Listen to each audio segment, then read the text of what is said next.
Bonjour, Monsieur Johnny Herbin. Bonjour. Alors, on vous reçoit aujourd'hui parce que vous connaissez bien le château de la Huda. Oui, je connais très bien. Oui. Donc, je suis arrivé en fait au château de la Huda en 1982. À l'époque, je venais de la région de l'Hérault, Montpellier, où j'étais déjà confié en fait à des services de la protection de l'enfance. Et le juge des enfants avait considéré que c'était important pour moi de me rapprocher en fait de mes racines, parce que j'avais de la famille en fait qui vivait sur Trélon notamment. Et comme j'étais très isolé là-bas, on m'a proposé donc de venir au château de la Huda. Donc j'ai fait un long chemin. Ça a commencé par un long voyage entre Montpellier et Lille. Et à Lille, en fait, il y a un éducateur qui est venu me chercher avec une de chevaux verte. Je pense que c'était ça. C'est un souvenir que j'en ai. Et j'ai fait un petit périple donc de Lille jusqu'à ici, où j'ai vraiment découvert le lieu à ce moment-là, en fait. C'était très impressionnant pour moi, parce que je venais d'un petit établissement là-bas du côté de Montpellier. C'était vraiment une petite structure.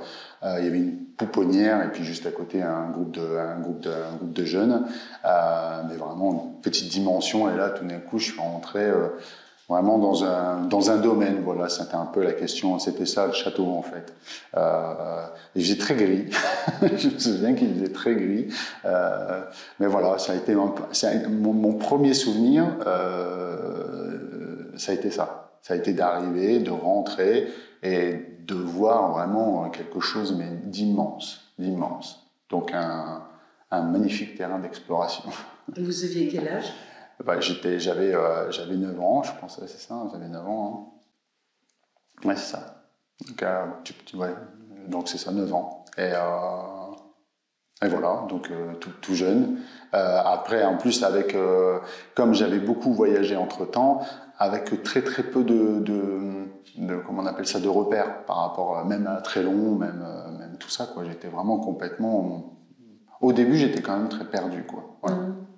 L'environnement n'était pas le même non plus? Non, l'environnement, non, ça a beaucoup changé, là. Non, l'environnement n'était pas le même, c'était des grands pavillons avec, où on était quand même 4 par chambre, voire même parfois 5.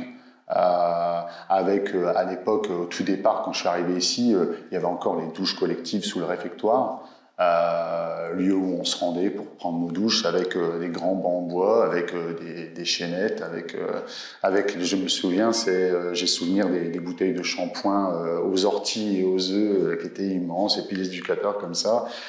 On était la question de l'intimité, la question de tout ça, on s'en posait pas trop la question à l'époque, quoi, parce qu'on mélangeait un peu tout le monde. Mais oui, moi en fait à l'époque dans les pavillons, il y avait un sanitaire. Il y avait un sanitaire et c'était tout, quoi. Après, ils ont installé, ils ont aménagé un peu les sanitaires et puis ensuite, après, ils ont fait des extensions pour installer 3 douches. Et là, on a commencé à pouvoir aller se doucher dans des lieux avec des parois, quand même. Pas de fermeture de devant, mais des parois, quand même. Donc, on progressait dans l'intimité. Et vous étiez dans quel groupe? J'étais dans le groupe des éperviers. Éperviers. Ça a été c'est un peu...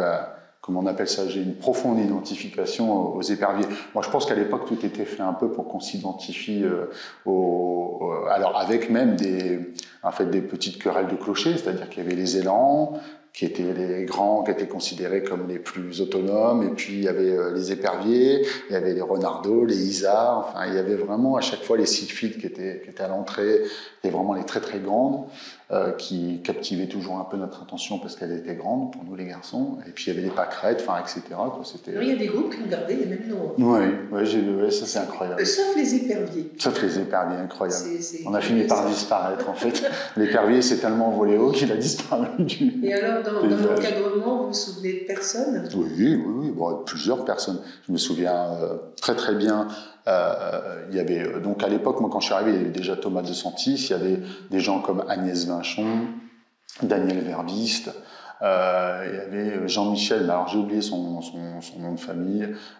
Il y avait, oui, j'ai connu. Après, il y a eu Patrick Vallée. Il y a eu, il n'y avait plus de chef Tanin, non? C'était en 70, c'est ça? Ouais, c'était dans les années 80. Non, il y avait, en fait, il y avait des chefs de service. En fait, il y avait des chefs de service. Ils avaient une petite équipe qui fonctionnait au sein du pavillon. Ils avaient un bureau, un bureau chambre, parce qu'ils faisaient beaucoup de veille éducative encore. Hein, ils dormaient du vendredi jusqu'au lundi matin. Ils étaient présents. Il y avait à l'époque des surveillants de nuit, mais qui étaient dans une maisonnée et qui en fait tournaient sur plusieurs pavillons. Ils n'étaient pas destinés à un seul pavillon. Donc ça, c'était toujours très angoissant. Mais ouais, voilà. Ouais. Et alors, vous faisiez beaucoup de sport? On faisait pas mal déjà entre nous, mais en plus, après, j'ai eu la chance de pouvoir bénéficier de la salle de sport. À l'époque, c'était Yves Leguet qui était le professeur de sport, qui était en plus, à côté de ça, professeur de judo à Fourmi. Et moi qui étais extrêmement timide, il m'avait repéré à un moment donné. Et puis, à une époque, quand on était dans la salle de sport, il faisait des détections. Donc, on faisait plusieurs ateliers pour voir quel enfant pourrait éventuellement aller vers quel sport. Et donc, moi, il m'avait sollicité pour faire du judo. Et c'est pour ça que c'est comme ça que j'ai commencé le judo à Lippon-Fourmilier. D'accord. Voilà. Mais j'ai fait beaucoup de choses ici. Hein. J'ai fait le théâtre aussi. C'est ici que j'ai appris. Je suis toujours comédien. Et c'est en tout cas la base, je l'ai apprise ici, quoi. C'est ici que j'ai commencé. Pour les fêtes de Noël Oui, et puis même aussi, il y avait une époque où il y avait eu Miguel Estrella qui avait été invité, qui est le pianiste argentin, qui avait été enfermé dans les geôles pendant très longtemps. Moi, c'est une rencontre qui m'a beaucoup marqué. Il nous expliquait qu'à l'époque, dans sa cellule, en fait, il peignait en fait grâce à du marc de café qu'il arrivait à récupérer et des morceaux de son pantalon. Il peignait des notes au sol, et en fait, il les jouait. Et en fait, il entendait les notes dans son esprit, en fait. Et c'est comme ça qu'il a réussi à garder la tête froide et à ne pas devenir fou.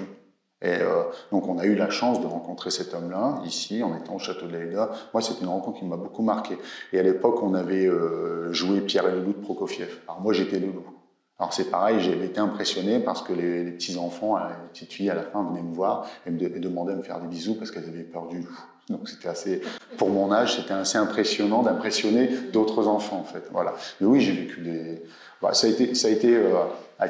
le château de l'Aïda, ça a été une très belle terre d'exploration. C'est tellement grand, c'est tellement vaste qu'ici, on peut faire beaucoup de choses. Effectivement du sport, effectivement de la culture, effectivement on bénéficiait, même si on avait une situation affective et d'attachement qui était complexe de par nos histoires, on bénéficiait de beaucoup de stimulation, en fait.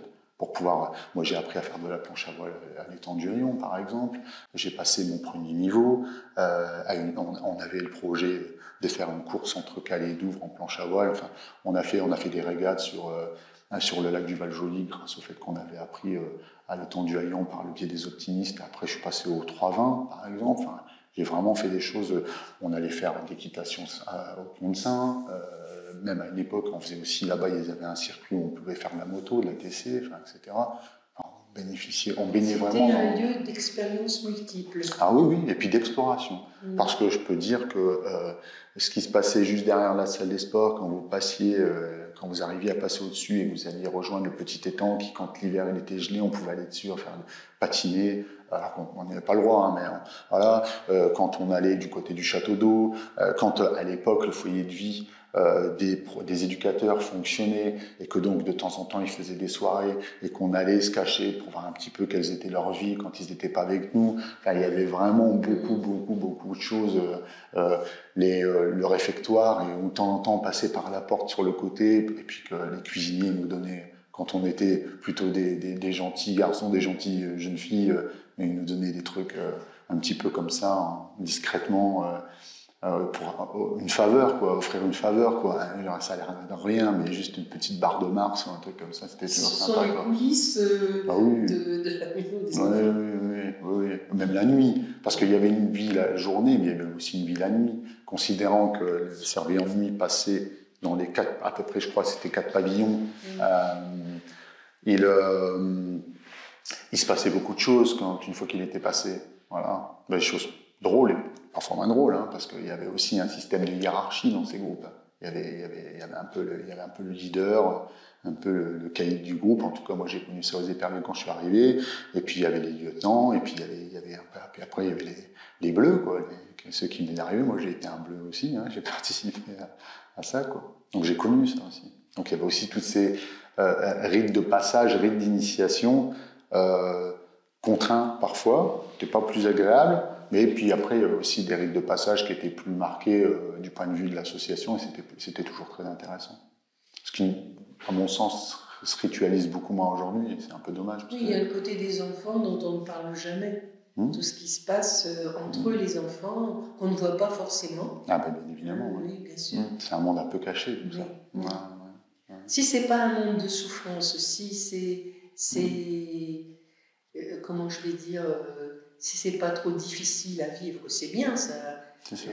Mais peut-être qu'il y a eu des enfants qui ont eu des difficultés avec certains autres. Hein, oui. Dans les rivalités ou dans les échanges. Oui, c'est ça. Et puis après, il y avait aussi la question de comment, du point de vue des acides narcissiques, soit vous étiez un minimum en estime de vous-même, et ça peut passer, donc vous arrivez à vous accrocher à quelque chose, soit pas du tout, et alors dans ces cas-là, oui, ça peut être compliqué. Après, ça a été aussi pour moi l'expérience aussi de grande solidarité aussi. Hein. Moi, je pense qu'il y a toujours je suis toujours en lien avec certains anciens, comme Didier Vandeland, qui était par exemple chez les Élans, ou Benoît Rêve, etc. sont des gens avec qui j'ai gardé des liens, et c'est marrant parce qu'on parle de nous comme d'un lien fraternel. Comme de quelque chose qui fait que ça a fait socle. Voilà, ça a fait mémoire commune. On a vécu ça ensemble. C'est ça, ça fait sens commun. Et ça, c'est quand même quelque chose d'important. Il n'y a pas longtemps, je discutais avec un jeune qui a aussi été placé ici. Toute la famille était placée, elle était connue à l'époque, famille Rapin. Lionel est aide-soignant aujourd'hui sur la métropole lilloise, et on parlait encore de ça. Mais après, il y a des jeunes qui ont des souvenirs un peu plus complexes que d'autres, qui je pense, je ne sais pas si c'est de la pudeur ou si c'est de la crainte ou si c'est même parfois peut-être du rejet, de revenir ici, et puis de se reconnecter en fait. Et moi j'essaie, à ma maigre mesure, de leur dire de le faire, parce que je pense que c'est important. En tout cas, pour moi, le château de la Haida, ça a vraiment été un lieu racine, et auquel j'ai besoin de temps en temps de me reconnecter, parce que je m'en éloigne, parce que j'explore, autant j'ai exploré le lieu, maintenant j'ai exploré le territoire français, mais aussi à l'international.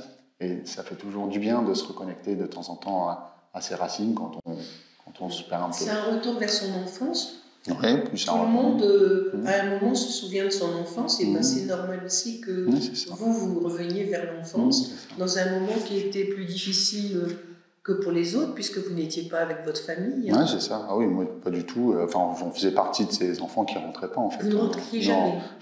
On a fait une tentative à une époque où on avait essayé maladroitement, mais je peux le comprendre. Hein, le juge avait demandé, le juge des enfants.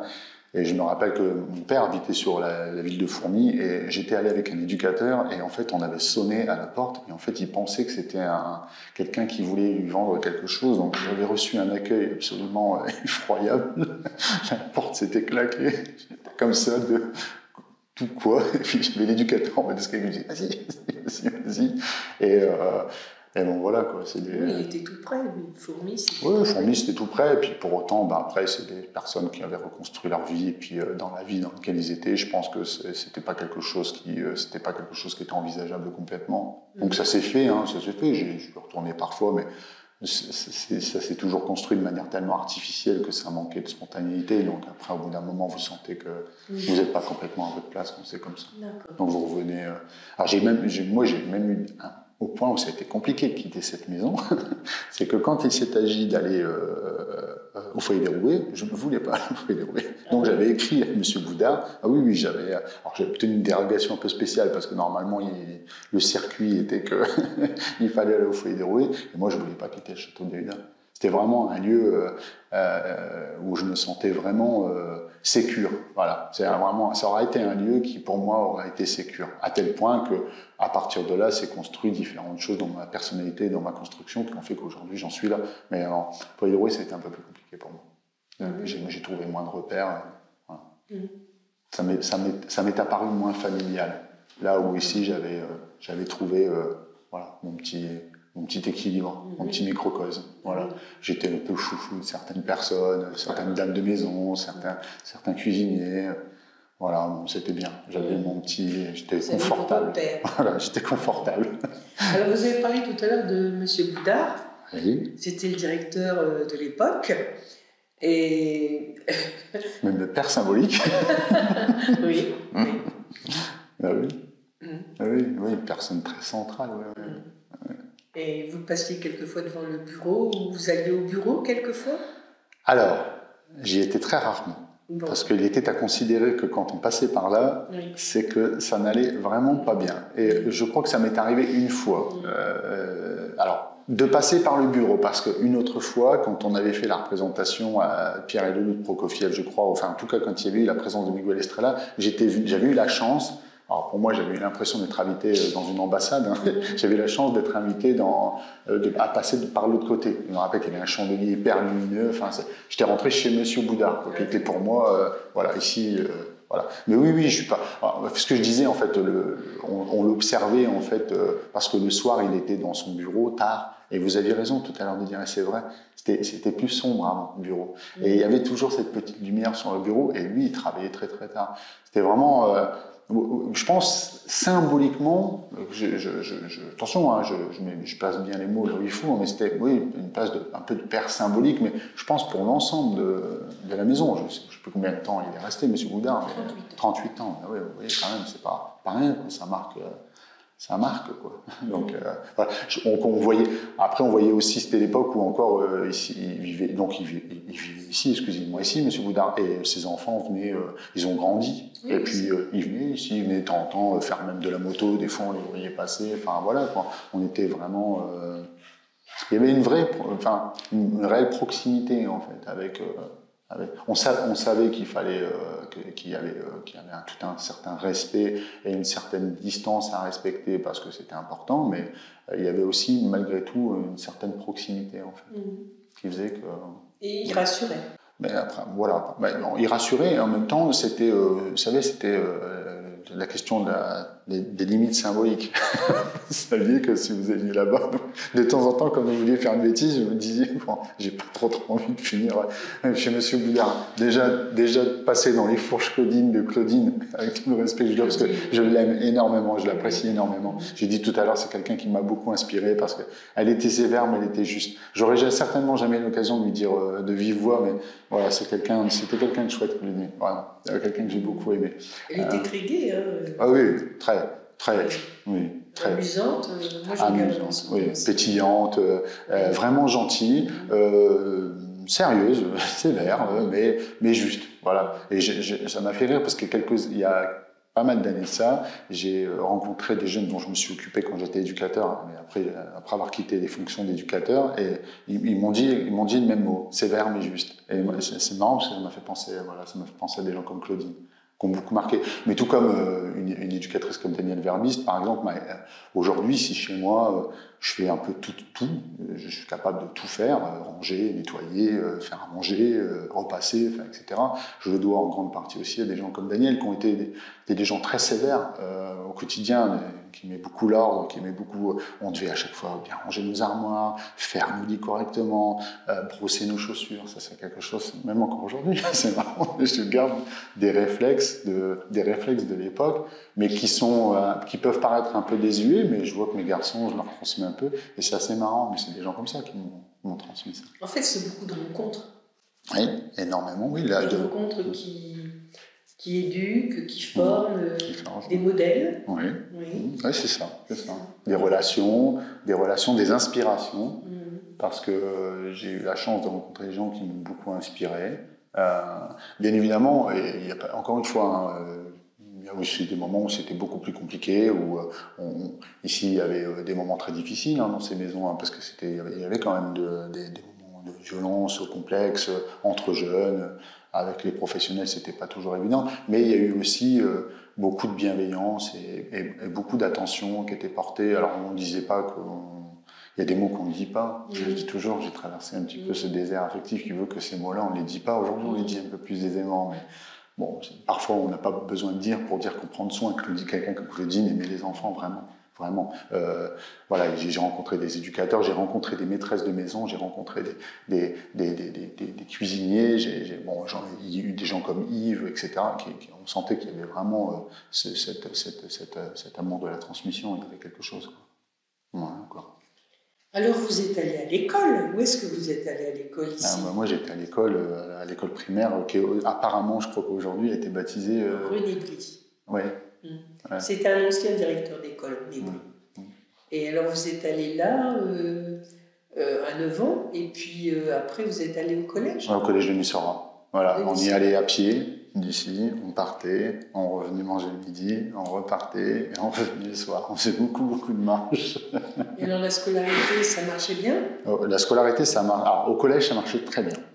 Moi, j'ai toujours beaucoup aimé l'école, même si j'essayais de pas trop en faire, parce que dans le groupe dans lequel j'étais aux Éperviers, j'étais un peu perçu comme une tête et que c'était pas toujours bien. Donc, j'essayais de cacher parfois aussi un peu mes capacités et puis de faire en sorte de faire un peu plus teinté d'un peu plus de chemin de traverse mon comportement, histoire de pas être... Mais moi, oui, le collège, moi, j'aimais bien. Surtout qu'en fait, si vous voulez, en plus, dans mon parcours, avant d'arriver sur le château de l'Aïda, quand j'étais sur Montpellier, ayant été avec une maman qui était dans l'itinérance, on vivait dans une caravane, pendant un certain temps, j'ai pas eu accès à l'école et ça me manquait beaucoup. J'occupais mon temps sur les chemins de fer et je fabriquais des robots en fait, avec des pièces de chemin de fer pendant que les autres étaient à l'école. Mais c'était un ennui profond, mais je m'évadais par l'imagination.